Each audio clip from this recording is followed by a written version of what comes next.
আরজিকর কাণ্ডের প্রতিবাদে জলপাইগুড়ির ধূপগুড়িতে মোমবাতি মিছিল করল ধূপগুড়ি নাগরিক মঞ্চ।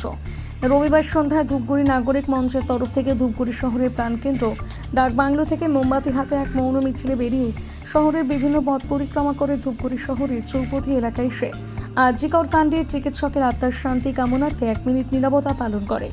এই মোমবাতি মিছিলে উপস্থিত ছিলেন নাগরিক মঞ্চের অনিরুদ্ধ দাশগুপ্ত, বিভাস চক্রবর্তী, ডক্টর কৃষ্ণদেব সহ ধূপগুড়ির বিশিষ্টজনেরা। আবির ভট্টাচার্যের রিপোর্ট। আমাদের মোমবাতি মিছিল যে কারণে হয়েছে আমরা সকলেই জানি যে আরজিকর একটা এত বড় ফেমাস কলেজ, সেখানটায় যদি এই ধরনের নৃশংস ঘটনা হতে পারে তাহলে আনাচে কানাচে আমাদের দেশে যে কোনো জায়গায় এরকম ধরনের ঘটনা হতে পারে। আর আপনারা যারা এসছেন সকলকে ধন্যবাদ, এবং যারা আসছেন তাদের বলবো যে যতটুকু আসলে আমাদের ঘরের পাশে এই ধরনের ঘটনা না হয় তত পর্যন্ত আমরা কেউ চোখ দিয়ে তাকাই না।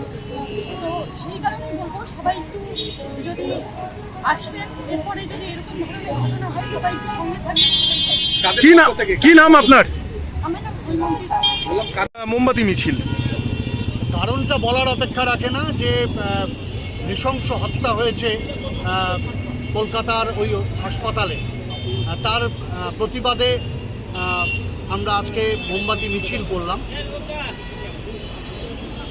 কোথার থেকে মোমবাতি মিছিলটা বার করলেন? ডাকবাংলো থেকে শুরু হয়ে ধূপগুড়ি রাজপথ পরিক্রমা করে চৌপথিতে এসে আমরা মোম নিয়ে আমরা এসেছিলাম ওই অভয়ার উদ্দেশ্যে, স্মৃতির উদ্দেশ্যে মোমটা রেখে আমরা 1 মিনিট নীরবতা পালন করে আমাদের কর্মসূচি শেষ করলাম।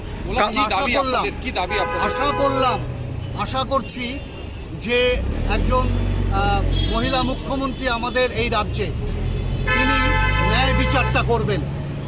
যে নৃশংস হত্যা, সেই নৃশংস হত্যার ন্যায় বিচার আমরা চাচ্ছি। প্রকৃত দোষী যেন শাস্তি পায়। কোনো একজনকে উঠিয়ে নিয়ে এসে তাকে যেন বলির পাঠা না করা হয়, এমন কোনো ঘটনা যেন আমাদের এই রাজ্যে না হয়, সেই উদাহরণ যেন তৈরি করা হয়, এটাই আমাদের আশা।